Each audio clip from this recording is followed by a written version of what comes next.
জাতীয় থেকে আন্তর্জাতিক, প্রান্তিক, জনপদ থেকে নগর চারপাশ, ঠিক কি ঘটছে এই মুহূর্তে তা নিয়ে আয়োজন এখন চারদিক। সঙ্গে আছি আমি ফরহাদ বিন নূর। দেশে বর্তমানে ভোটার 12,37,32,274 জন, পুরুষ ভোটার 6,33,61,616 জন আর নারী ভোটার 6,03,69,666 জন। হালনাগাদ তালিকার এসব তথ্য প্রকাশ করে অবাধ, সুষ্ঠু ও নিরপেক্ষ নির্বাচনের প্রতিশ্রুতি দিলেন প্রধান নির্বাচন কমিশনার এএমএম নাসির উদ্দিন। সকালে আগারগাঁওয়ে নির্বাচন কমিশন ভবনের সামনে সপ্তম জাতীয় ভোটার দিবসের উদ্বোধনী অনুষ্ঠানে হালনাগাদ করা তালিকায় যুক্ত হওয়া ভোটারদের চূড়ান্ত এই তালিকা প্রকাশ করেন প্রধান নির্বাচন কমিশনার এএমএম নাসির উদ্দিন। উদ্বোধনী অনুষ্ঠানে সিইসি ছাড়াও অন্য 4 নির্বাচন কমিশনার এবং নির্বাচন কমিশনের সিনিয়র সচিব সহ অন্যান্য কর্মকর্তা কর্মচারীরা উপস্থিত হয়েছেন। উদ্বোধনী অনুষ্ঠানের পরে সকাল 9:30টায় শোভাযাত্রা বের হয়।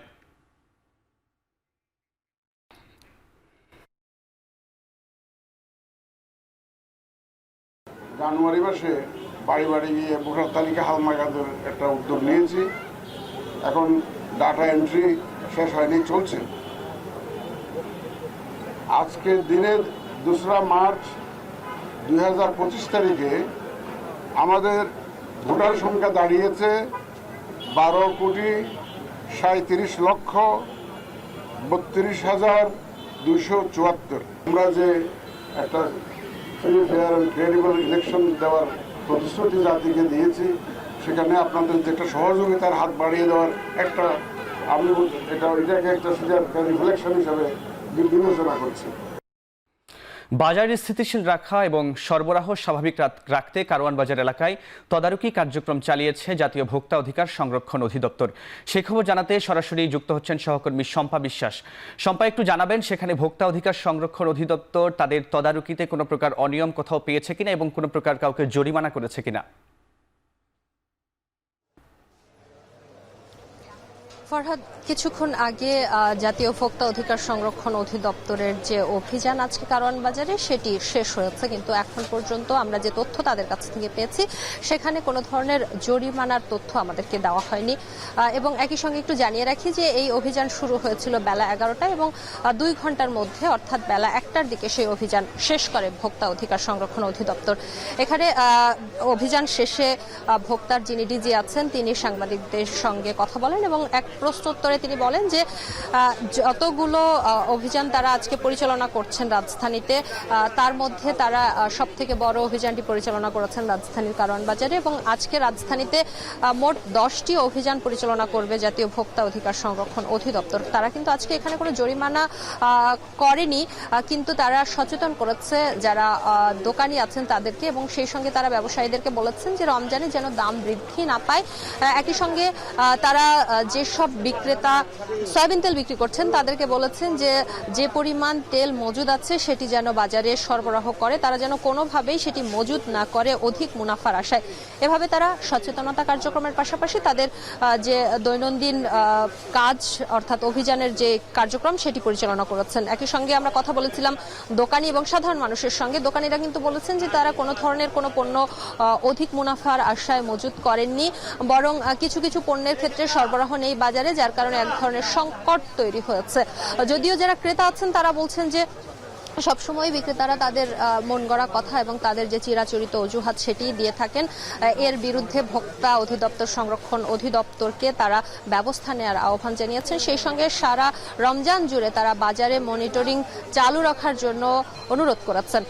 আমি আবার একটু ভোক্তা অধিদপ্তরের ডিজির কথায় ফেরত আসতে চাই। তিনি কিন্তু আজকে বলেছেন যে বাজারে তারা খুব একটা অনিয়ম দেখেননি এবং অনেক পণ্যের দামই স্থিতিশীল রয়েছে বলেও তিনি আমাদেরকে জানিয়েছেন। সেই সঙ্গে তিনি বলেছেন যে বাজারে তদারকির জন্য তারা আজকেই, বিশেষ করে তেলের বাজার তদারকির জন্য আজকেই তারা একটি তদন্ত কমিটি গঠন করবেন এবং সেই তদন্ত কমিটি 21 দিনের মধ্যে অর্থাৎ 3 সপ্তাহের মধ্যে প্রতিবেদন দাখিল করবে, যেটি বাজারে তেলের যে সংকট সেটি স্থিতিশীল করতে অনেকটা সাহায্য করবে। যদিও এখানে একটি প্রশ্ন থেকেই যায়, সেটি হচ্ছে যে যদি 3 সপ্তাহের মধ্যে এই তদন্ত কমিটি তাদের প্রতিবেদন জমা দেয় তাহলে এই যে রমজান মাস সেটি অনেকটা শেষ হয়ে যাবে, তাহলে এই প্রতিবেদনে আসলে রমজানে মানুষের যে সংকট সেটি কতটা সমাধান করা সম্ভব হবে এমন আশঙ্কা প্রকাশ করেছেন যারা বাজারে ক্রেতা এসেছেন তারা।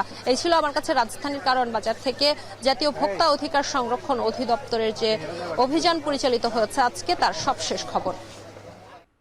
এদিকে রমজান উপলক্ষে সাধারণ ভোক্তাদের জন্য বিশেষ মূল্য ছাড়ে পণ্য বিক্রি কার্যক্রম শুরু করেছে সিটি গ্রুপ।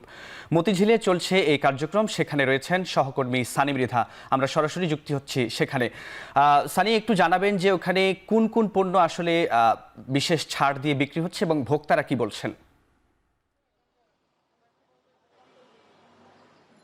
ফরহাদ, আপনাকে বলে রাখি যে রমজান উপলক্ষে পুরো রমজান মাস জুড়ে সিটি গ্রুপ বিশেষ মূল্য ছাড়ে পণ্য সাধারণ ভোক্তাদের জন্য পণ্য বিক্রয় করবে। সেখানে আমি এখন যেখানে আছি, যে আজকে যেহেতু প্রথম দিন, আমি আছি মতিঝিলে এবং এখানে কিন্তু প্রায় 19টি পণ্য বিক্রি হচ্ছে। সিটি গ্রুপের 19টি পণ্য বিক্রি হচ্ছে। কিছুক্ষণ আগে এই কার্যক্রম মতিঝিলে শুরু হয়েছে। এখানে আমরা শুরু থেকেই দেখতে পাচ্ছি, এখন আপনি যদি দেখেন যে এখানে ক্রেতারা কিন্তু কিনছেন, তারা বিশেষ করে তেল, চিনি, মটরশুঁটি, ডাল, ফিরনি মিক্স, এছাড়াও কিন্তু লবণ, পানি থেকে শুরু করে বিভিন্ন প্রায় 19টি পণ্য, সিটি গ্রুপের পণ্য কিন্তু এখানে বিক্রি করা হচ্ছে।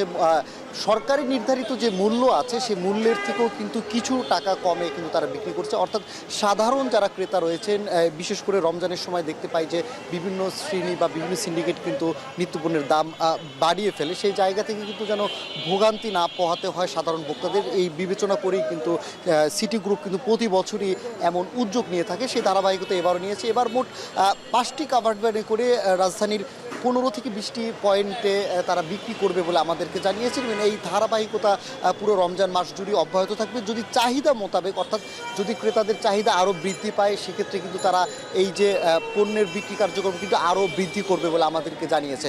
প্রথমত তারা যে এখন যে বিক্রি করছে সেটি শুরুটা এখন দুপুর 12টা থেকে শুরু হলেও কিন্তু এটি সন্ধ্যা নাগাদ আসলে চলবে, অর্থাৎ ইফতারের আগ পর্যন্ত তারা চলবে। আমরা কিন্তু প্রায় সময় দেখে আছি যে অসহায় মানুষ বা বিভিন্ন সময় কিন্তু সিটি গ্রুপ কিন্তু সাধারণ মানুষের পাশে দাঁড়িয়ে আছে এবং সেই ধারাবাহিকতায় এবারও তারা এটি করে আসছে। তারা আমাদেরকে যেটা বলেছে যে শুধু মানে ঢাকার মধ্যেই না, যদি পরবর্তীতে এমনও চিন্তা রয়েছে যে দেশব্যাপী ছড়িয়ে দেওয়ারও একটি চিন্তাভাবনা তাদের কাছে করা হয়েছে। তারা এখানে যে এই উদ্বোধনীর সময় কিন্তু সিটি গ্রুপের ঊর্ধ্বতন কর্মকর্তারাও ছিলেন। তারা জানিয়েছেন যে এই যে কার্যক্রম শুরু হয়েছে সেটা কিন্তু সাধারণ মানুষের কথা চিন্তা করে শুরু হয়েছে এবং এটি পুরো রমজান মাস জুড়ে তারা অব্যাহত রাখবেন। যেহেতু প্রতি বছরই এটা করা হয়, সেজন্য কিন্তু সেসব চিন্তা করেই কিন্তু তারা এই প্রথম রোজা থেকে শুরু করেছে। এবং একই সাথে আমরা এখানে বেশ কিছু ক্রেতা দেখলাম, তারা কিন্তু এই যে ন্যায্য মূল্যে পণ্য কিনতে পেরে বেশ খুশি রয়েছেন এবং তারা আমাদেরকে জানিয়েছে যে এই ধরনের উদ্যোগকে, সিটি গ্রুপের এই ধরনের উদ্যোগকে তারা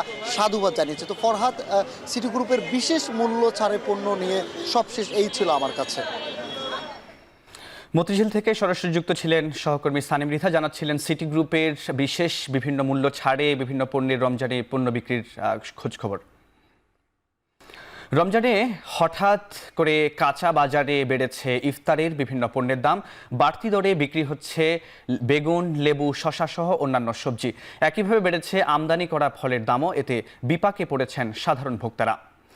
রোজার প্রথম দিন সকালে উত্তপ্ত বরিশালের কাঁচা বাজার। মাত্র দুদিনের ব্যবধানে 40 থেকে 50 টাকা বেড়ে প্রতি কেজি বেগুন বিক্রি হচ্ছে 80 টাকা করে।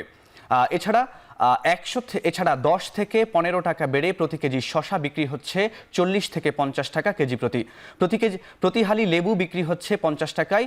একইভাবে দেশের বিভিন্ন হাট বাজারের চিত্র প্রায় অভিন্ন, তবে অপরিবর্তিত রয়েছে মাছের বাজার। বাজারে বেশি বিক্রি হচ্ছে রুই, কাতলা, তেলাপিয়া, পাঙ্গাস, শিং সহ নদী ও খালবিলের মাছ। অন্যদিকে রোজাকে কেন্দ্র করে বেড়েছে ফলের দাম। কেজিতে 30 থেকে 50 টাকা বেড়েছে খেজুর ও আঙুর সহ সব ধরনের আমদানি করা ফল। ক্রেতারা বলছেন, রোজায় প্রয়োজনীয় পণ্যের দাম নিয়ন্ত্রণে রাখতে নিয়মিত বাজার তদারকি দরকার।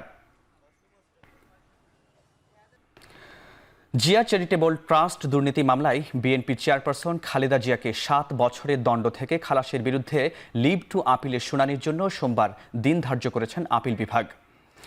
দুদকের আইনজীবীর আবেদনের পরিপ্রেক্ষিতে রোববার আপিল বিভাগের জ্যেষ্ঠ বিচারপতি মোহাম্মদ আশরাফুল ইসলামের নেতৃত্বে ৩ বিচারপতির আপিল বেঞ্চ এ আদেশ দেন। গত ২৭ নভেম্বর এ মামলায় বেগম খালেদা জিয়াকে ৭ বছরের দণ্ড থেকে খালাস দেন হাইকোর্ট। ২০১৮ সালের অক্টোবরে জিয়া চ্যারিটেবল ট্রাস্ট দুর্নীতি মামলায় বিএনপি চেয়ারপারসন খালেদা জিয়াকে ৭ বছরের সশ্রম কারাদণ্ড দেওয়া হয়।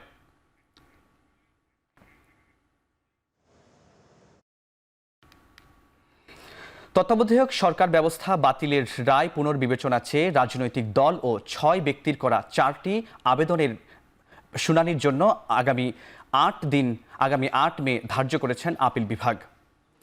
আপিল বিভাগের জ্যেষ্ঠ বিচারপতি মোহাম্মদ আশরাফুল ইসলামের নেতৃত্বাধীন ৩ সদস্যের আপিল বিভাগ এ আদেশ দেন। গেল ১১ ফেব্রুয়ারি তত্ত্বাবধায়ক সরকার ব্যবস্থা বাতিলের রায় পুনর্বিবেচনা চেয়ে রাজনৈতিক দল ও ৬ ব্যক্তির করা ৪টি আবেদনের শুনানি মুলতবি করেন আপিল বিভাগ। ২০১১ সালের ১০ মে সংবিধানের 'ত্রয়োদশ সংশোধনী বাতিল ঘোষণা করে রায় দেন। ঘোষিত রায়ের পর তত্ত্বাবধায়ক সরকার ব্যবস্থার বিলোপ সহ বেশ কিছু বিষয়ে আনা পঞ্চদশ সংশোধনী আইন ২০১১ সালের ৩০ জুন জাতীয় সংসদে পাশ হয়। পরে গেল বছরের আগস্ট মাসে এই রায়ের বিরুদ্ধে আপিল করা হয়। ঢাকা ও চট্টগ্রাম বিভাগের সরকারি প্রাথমিক বিদ্যালয়ের সহকারী শিক্ষক পদে উত্তীর্ণ ৬,৫০০ প্রার্থীর নিয়োগ বাতিল চেয়ে হাইকোর্টের রায়ের বিরুদ্ধে করা আপিলের শুনানি হবে কাল। জ্যেষ্ঠ বিচারপতি মোহাম্মদ আশরাফুল ইসলামের নেতৃত্বাধীন ৩ সদস্যের আপিল বিভাগ এ আদেশ দেন। গত ৬ ফেব্রুয়ারি ঢাকা ও চট্টগ্রাম বিভাগের সরকারি প্রাথমিক বিদ্যালয়ের সহকারী শিক্ষক পদে উত্তীর্ণ হয় ৬,৫৩১ জন প্রার্থীকে নিয়োগপত্র দেওয়ার সরকারি সিদ্ধান্ত বাতিল করে রায় দেন হাইকোর্ট। পরে এই রায় স্থগিত চেয়ে আবেদন করে প্রাথমিক ও গণশিক্ষা অধিদপ্তর। ২১শে পদক যেমন আশানুরূপ হয়েছে, স্বাধীনতা পুরস্কারও জনপ্রত্যাশা পূরণ করবে বলে আশা জানিয়েছেন আইন উপদেষ্টা আসিফ নজরুল। সচিবালয়ে স্বাধীনতা পুরস্কারে মনোনয়ন দেওয়ার বিষয়ে উপদেষ্টা পরিষদের বৈঠক শেষে সাংবাদিকদের একথা জানান তিনি।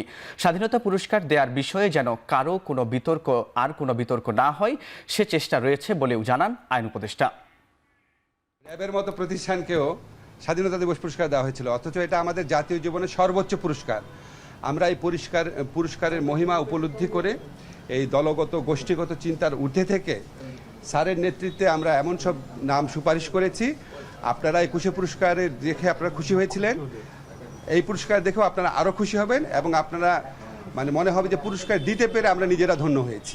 জীবনব্যাপী যেই অবদান, সেটা স্বীকৃতি হিসাবে এত বছর পরেও তারা কিন্তু কোনো পুরস্কার পাননি। কাজেই আপনাদের অনুমান করে নিতে হবে যে কি ধরনের আমরা মনোনয়ন দিয়েছি। সদ্য নিয়োগপ্রাপ্ত বাংলাদেশ সরকারি কর্ম কমিশন পিএসসির সদস্য হিসেবে নতুন করে আরও ৭ জন সদস্যকে শপথ পড়িয়েছেন প্রধান বিচারপতি মোহাম্মদ সৈয়দ রেফাত আহমেদ। সুপ্রিম কোর্ট জাজেস লাউঞ্জে এই শপথ অনুষ্ঠান অনুষ্ঠিত হয়েছে। শপথ অনুষ্ঠান পরিচালনা করেন সুপ্রিম কোর্টের registrar general Aziz Ahmed Bhuiyan.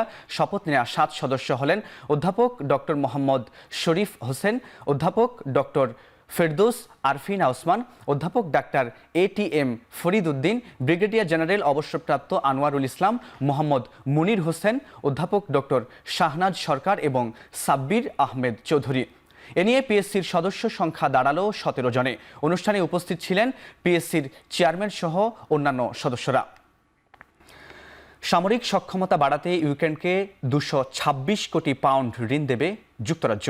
British প্রধানমন্ত্রী কিয়ার স্টারমার ও ইউক্রেনীয় প্রেসিডেন্ট জেলেনস্কির উপস্থিতিতে ঋণ চুক্তিতে সই করেন যুক্তরাজ্যের অর্থমন্ত্রী। চুক্তি অনুযায়ী পরবর্তীতে মস্কোর সম্পদ জব্দ করে সেই অর্থ ফেরত দেবে কিয়েভ। ভার্চুয়ালি যুক্ত ছিলেন ইউক্রেনের অর্থমন্ত্রী সার্গেই মার্চেনকো। এর আগে শনিবার 10 ডাউনিং স্ট্রিটের নিজ বাসভবনে জেলেনস্কিকে উষ্ণ অভ্যর্থনা জানান স্টারমার। ইউক্রেনের প্রতি সমর্থন অক্ষুণ্ণ রাখায় ব্রিটেনের জনগণ ও প্রধানমন্ত্রী স্টারমারের প্রতি কৃতজ্ঞতা প্রকাশ করেন জেলেনস্কি। শেষ করছি এখন চারদিক।